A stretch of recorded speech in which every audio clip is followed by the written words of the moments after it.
In this episode, we learn to block malicious IPs and manage firewall domains. Open the IP blocking tab.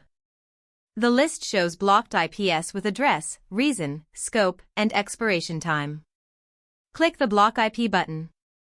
Enter the IP address, choose Scope, block on a single device or across the entire tenant. Set an expiration time if you want auto-unblock. After confirming, VRadar uses Wazuh active response to push the firewall drop command to all tenant agents within seconds. Switch to the Firewall tab to block by domain. This tab lets you block malicious or unwanted domains like social media or gambling sites. VRadar automatically expands subdomains and CDN aliases. Domain blocks sync to agents via config files, applying to the host's file every 5 minutes.